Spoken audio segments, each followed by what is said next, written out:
Nous, on s'intéresse aux décisions et réformes entreprises par Guillaume Awing du côté du ministère de l'Éducation.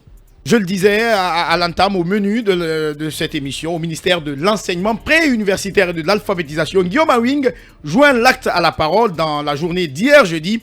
Le ministre détruit plus de 300 téléphones saisis lors des examens nationaux session 2021. Plus loin, le ministre questionne la gestion des bourses offertes par le Maroc à la Guinée et promet l'organisation de la semaine de mérite scolaire ainsi que d'autres réformes.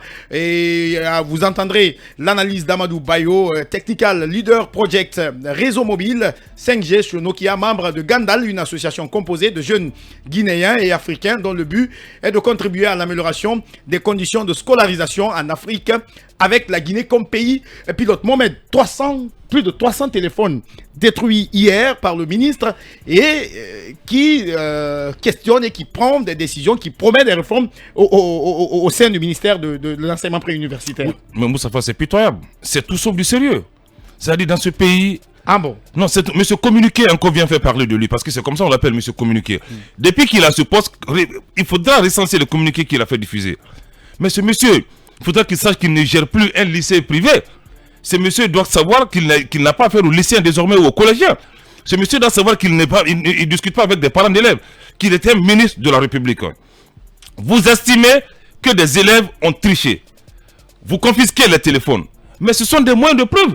Si vous détruisez les moyens de preuve, qu'est-ce que vous pouvez dire devant, un jour, à l'avenir? Mais c'est du pipeau. Ce ministre, aujourd'hui, Guillaume Awing, acceptez que je parle de ce ministre, le mathématicien, le grand mathématicien guinéen, est dans la diversion. Il fait tout sauf du sérieux. Et c'est pitoyable. Je pense que le CNRD doit prendre des dispositions. Je vous dis, il est dans le décor. Vous confisquez des téléphones. Mais vous pouvez les garder, vous remettez à la justice comme des scellés. Mais vous ne pouvez pas brûler avec des caméras. C'est du matu vu. Ce ne sont pas des actes qu'un ministre doit poser. Ça, c'est le rôle des DCE, des DCE dans la commune, ou des principaux, ou des proviseurs. Mais un ministre qui se met en spectacle, je crois que lui n'est pas venu pour aider la République. Il est venu pour marquer des points. Et je crois qu'on doit lui rappeler à l'ordre. Les élèves ne sont pas nos jouets. Les élèves ne sont pas nos adversaires. Parce que le bâton qu'il a contre les élèves guinéens, c'est un bâton rouge et c'est un bâton épineux. Je vais vous dire pour terminer, ce savant mathématicien, monsieur Communiqué, Guillaume Awing, aujourd'hui, monsieur le ministre, parlez-nous de la refondation du système éducatif guinéen. Parlez-nous de l'amélioration du programme guinéen. Parlez-nous de l'INRAP. Parlez-nous des manuels pédagogiques. Parlez-nous des enseignants. Parlez-nous de la formation des enseignants et même de la formation des formateurs. Mais il fait tout sauf la priorité. D'accord. Moi aujourd'hui, ce ministre, monsieur Communiqué, je crois qu'il doit faire attention, même s'ils sont amis de la gauche qui a aussi du corps, monsieur Suleiman Sissavané me dira le contraire. Mais aujourd'hui, Guillaume Awing est dans le décor. Et nous, on n'en a pas besoin. D'accord. Lincoln, finalement, 300 téléphones détruits, la gestion des bourses questionnée, l'organisation future d'une semaine de mérite scolaire. Guillaume Awing, qu'en pensez-vous? Quelle analyse faites-vous de tout cela? L'intention n'est pas quand même mauvaise, hein. Surtout par rapport au téléphone, je ne serais pas un peu d'accord avec sa démarche, puisque vous savez le contexte dans lequel ces téléphones ont été saisis. Il dénonce même WhatsApp. Oui, c'est pas son rôle ça. Je vous dis, ces téléphones ont été saisis pendant des examens. Moi, j'aurais voulu qu'on aille, en tout cas, au bout de cette procédure, savoir qu'est-ce que s'est-il passé, pour pouvoir, pourquoi pas, dissuader tous ceux qui sont candidats, en tout cas à cette entreprise de fraude qui est installée en Guinée. Il fallait poursuivre. Ces téléphones sont décelés. À la place de les détruire, on aurait confié à la justice pour savoir. Il y a des cadres qui sont derrière ces affaires de correction aujourd'hui. Il y a des numéros, il y a des plateformes. Qu'on remonte jusqu'à l'origine, jusqu'à la racine du mal. Ces téléphones, c'est vrai, on ne pouvait pas. Je ne suis pas pour qu'on les détruise. On peut les garder. On peut les garder, c'est des appareils. On ne peut pas les vendre non plus. Mais il faut savoir ce qui s'est passé. Et j'aurais voulu, à la limite, que ces téléphones, si on ne peut pas les retourner quand même au proprio, il y a par exemple dans les écoles, les gardiens qui passent la nuit. Il y a des balayeurs dans les vigiles, écoles, des ouais. vigiles, des personnes démunies qui travaillent pour des écoles, qui n'ont aucun moyen de communication. Ceci, on peut les donner. Il y a même des enseignants qui ne peuvent pas s'acheter des téléphones Android. Et ces enfants, parmi ces enfants, il y a d'autres qui ont des téléphones de 5-10 millions dans le lot.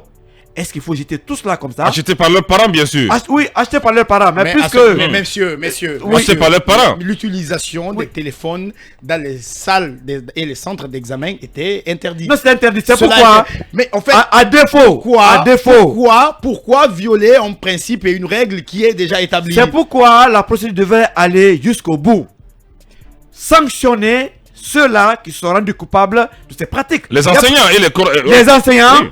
ces élèves, mais il y a aussi des réseaux derrière. Il y a même des chefs d'établissement. Donc pour vous, ça allait être l'occasion de démanteler Mais bien sûr, le réseau qui... Mais vous savez que ce réseau est composé même de certains fondateurs d'écoles. Ce réseau, dedans, il y a même des cadres du département. Ça, vous savez. Dans ce réseau, il y a autres cadres du pays qui sont impliqués. Donc, il faut remonter le réseau, savoir qui a joué tel rôle dans tel domaine et surtout punir, les faire passer devant le barreau, les juger. Ça pouvait être un moyen dissuasif pour tous ceux qui sont candidats à la fraude. Ce que nous allons faire, Lincoln. Peut-être que c'est broyé. Puisque c'est broyé, c'est déjà fait. Mais à l'avenir, il faut savoir changer de méthode. Par rapport, si j'ai le temps... en 30 secondes, parce que Khalifa me signale qu'on a Amadou Bayo en direct. Les bourses au Maroc, le ministre a droit de questionner cette situation. Parce que dans son communiqué, dans son communiqué, il dit il faut s'en prendre à l'Office national des bourses. Hein. Que le Maroc octroie 180 bourses chaque année, mais c'est plutôt 170 bourses qui sont déclarées. Il y a même des places qui sont vendues. Parce que j'ai de l'expérience en la matière. Il y a eu des lauréats dans ce pays qui ont été privés de voyager avec des arguments qui ne tiennent pratiquement pas.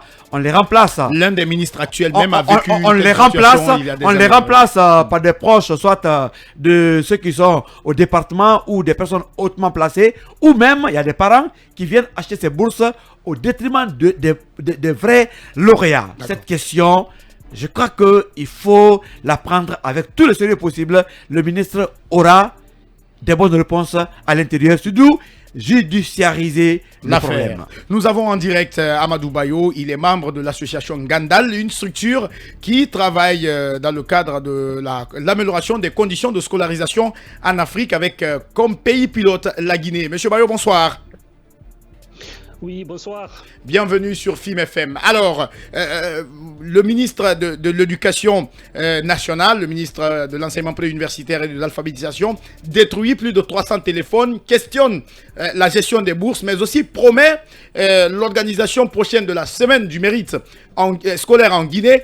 Quel est votre regard sur tout ça, vous qui travaillez pour l'amélioration des conditions de scolarisation sur le continent ?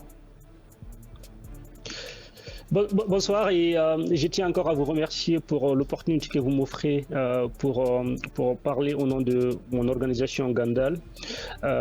Tout d'abord, avant de répondre à votre question, j'aimerais dire c'est quoi Gandal. Gandal est une association dont le but est de contribuer à l'amélioration des conditions de scolarisation, comme vous l'avez dit. C'est surtout une organisation citoyenne composée de jeunes Guinéens africains qui font ça à titre bénévole pour poser des actions en tant que colibri. Une fois encore, nous ne sommes pas des spécialistes de l'éducation. Par rapport à votre question, effectivement, par rapport à l'incinération des téléphones, malheureusement, je ne suis pas très compétent sur ce sujet-là. C'est un sujet que j'ai appris aujourd'hui. Je préfère ne pas me prononcer là-dessus. Et pour ce qui est des bourses, toute action visant à éclaircir la façon dont les bourses sont attribuées est une bonne chose à mon avis. Monsieur Guillaume, je le connais très bien, c'était mon prof de mathématiques. Il m'a enseigné en 12e et en terminale. C'était un excellent prof d'ailleurs. Pour ce qui est des bourses, moi-même à l'époque, j'avais été 17e de la République en sciences mathématiques en 2009 au lycée Mahatma Gandhi. Je ne sais pas quel est le nombre de bourses attribuées à chaque filière. J'ai pas bénéficié de bourses. Mais au total, en Guinée, il y a 180 bourses. En tout cas, en croire la communication du ministre, il y a 180 bourses octroyées chaque année à la Guinée par le Maroc. Et à part le Maroc, il y a d'autres pays comme la Russie et autres. Exactement. Il s'est beaucoup plus accentué sur le Maroc. D'accord. Donc ouais, moi, je trouve que c'est une très bonne chose que Monsieur le ministre puisse s'intéresser à ces sujets-là. Et c'est quelque chose qu'il faut éclaircir en effet. Et comme vous l'avez dit, il est important que les gens qui sont méritants puissent bénéficier des fruits de leur travail. Parce que les gens qui travaillent pendant le bac, c'est des veillées nocturnes, c'est beaucoup de révisions. Et c'est tout à fait normal que justice soit rendue à ces personnes-là. Alors, sur l'autre question, le ministre Lincoln promet l'organisation prochaine des journées de mérite. On veut cette fois-ci récompenser ces élèves ou ces enseignants quand même qui se distinguent dans leur milieu. Je trouve que c'est une excellente initiative. Après, j'ai pas une fois encore le détail de ce en quoi va consister ces journées de mérite. Donc, en général, je préfère pas me prononcer sur le sujet sur lequel j'ai pas de détails. Mais toute initiative qui consiste à mettre en valeur les gens qui se démarquent est une bonne chose, car ça pourrait faire exemple pour les autres. Ça pourrait montrer aux autres, si vous travaillez, vous aussi, vous aurez droit à cet honneur de la République. D'accord. Alors, vous travaillez pour l'amélioration des conditions de scolarisation en Afrique et le pays pilote, c'est bien la Guinée. Dites-nous-en un peu plus. Quelles sont les conditions que vous souhaitez vraiment améliorer? Et qu'est-ce que vous faites surtout? Allez-y. Concrètement, voilà, comme je l'ai dit, nous avons bien dit le mot amélioration des conditions de scolarisation, ce qui signifie que nous n'allons pas donner des cours, nous n'allons pas enseigner des maths, de la physique, de la chimie. Ce que nous allons faire, c'est créer des projets autour des 4 grands axes. Le premier axe s'appelle outiller, c'est fournir des outils à des écoles. Le second axe s'appelle construire et rénover, c'est de pouvoir par exemple rénover des salles de classe. Quand on sait aujourd'hui par exemple en Guinée, il y a plus de 1000 écoles en gare dans les zones rurales. Et un troisième axe qui s'appelle c'est développer, c'est initier des projets d'aide à l'orientation. Et un quatrième axe qui s'appelle proposer. Nous sommes conscients de notre limite en tant que citoyens. Donc ce que nous allons faire aussi, c'est de soumettre des idées au pouvoir public afin de qualifier les systèmes éducatifs de nos pays. Pour donner un exemple de projet concret que nous avons déjà initié et réalisé depuis 2 ans, parce que nous sommes une jeune association qui a été créée en 2020. Nous sommes composés de 36 membres qui sont répartis entre la France, la Guinée, la Belgique, les États-Unis. Nous avons réalisé en 2020 et 2021 un projet de don de kits scolaires dans les zones rurales. Nous ciblons vraiment ces zones-là parce que ce sont les zones où il y a beaucoup de pauvreté par rapport au centre urbain. Et nous avons offert en 2020 des kits scolaires à 344 élèves issus des écoles primaires de Fotoba et Robané à Kassa. Et cette année, à la rentrée récente, nous avons offert des kits scolaires à 500 élèves répartis dans 3 écoles. Une école à Dara qui est près de Forêt-Caria. D'accord. Et des écoles. Monsieur Bayo, ce que nous allons faire, Monsieur Bayo, permettez-nous, ce que nous allons faire, nous allons marquer une pause de 5 minutes, c'est-à-dire une pause pour les réclamer les infos. On vous reprend derrière pour conclure. Monsieur Bayo, vous étiez en train de numérer les actions menées très rapidement en 1 minute. Tout à fait, oui. Alors, je vais parler d'un projet. Je vais parler d'un projet très intéressant de notre point de vue chez Gandal, c'est le projet d'aide à l'orientation.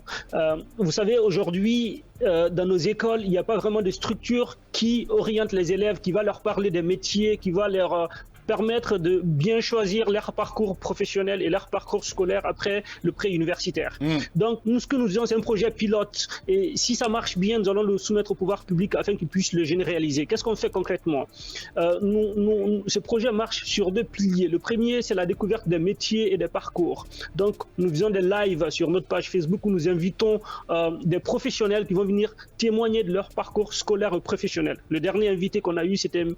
Mamoudou Nanyale Mbari, qui est le ministre de l'Agriculture. Nous avons eu aussi d'autres personnes dans d'autres domaines, dans le domaine de la santé, de la communication et autres. Donc notre souhait immédiat, c'est que Guipol, qui est la plateforme d'orientation des bacheliers en Guinée, puisse incorporer nos vidéos sur leur plateforme. Comme ça, les élèves, avant de s'orienter pour les universités, ils peuvent découvrir certains métiers. Ça, c'est un premier volet. Le second volet, on a mis en place une cartographie. Ça, c'est vraiment pour pouvoir mettre à disposition les informations. Aujourd'hui, un élève qui est à Kankan, à Nzérékoré, à Labé ou même à Forêt-Caria n'est pas très au fait du nombre d'établissements d'enseignement supérieur qui existent en Guinée. D'accord. Donc nous avons mis en ligne sur notre site une cartographie des établissements d'enseignement supérieur en Guinée. Allez-y sur le site gandal224.com. Je vais parler d'un autre projet non moins important, c'est augmenter l'employabilité des jeunes. Par quoi? Prochainement, par quoi? Trimestre de... Oui. Allez-y, par quoi cela devrait passer? Donc voilà, cela devrait passer par plusieurs aspects, mais nous nous focalisons sur un aspect particulier qui est celui d'aider les jeunes, les étudiants et les lycéens à rédiger correctement un CV et une lettre de motivation. Nous avons un projet d'aide à la rédaction de CV et lettres de motivation qui va commencer premier trimestre 2022. Nous allons faire des ateliers en ligne, mais aussi des ateliers en présentiel, lors desquels nous allons leur donner les concepts théoriques d'un CV et d'une lettre de motivation, mais aussi faire un travail pratique. Nous sommes vraiment dans l'action. Merci. Comme Donc dit notre slogan qu'on a emprunté à Mandela, une vision suivie d'action peut changer le monde. Et nous voulons impacter positivement les systèmes éducatifs de nos pays à notre petite échelle. Merci donc à vous, Amadou Bayo, membre de l'association Gandal, une association composée de jeunes Guinéens et Africains dont le but est de contribuer à l'amélioration des conditions de scolarisation en Afrique. On enchaîne dans cette émission avec À bâton rompu.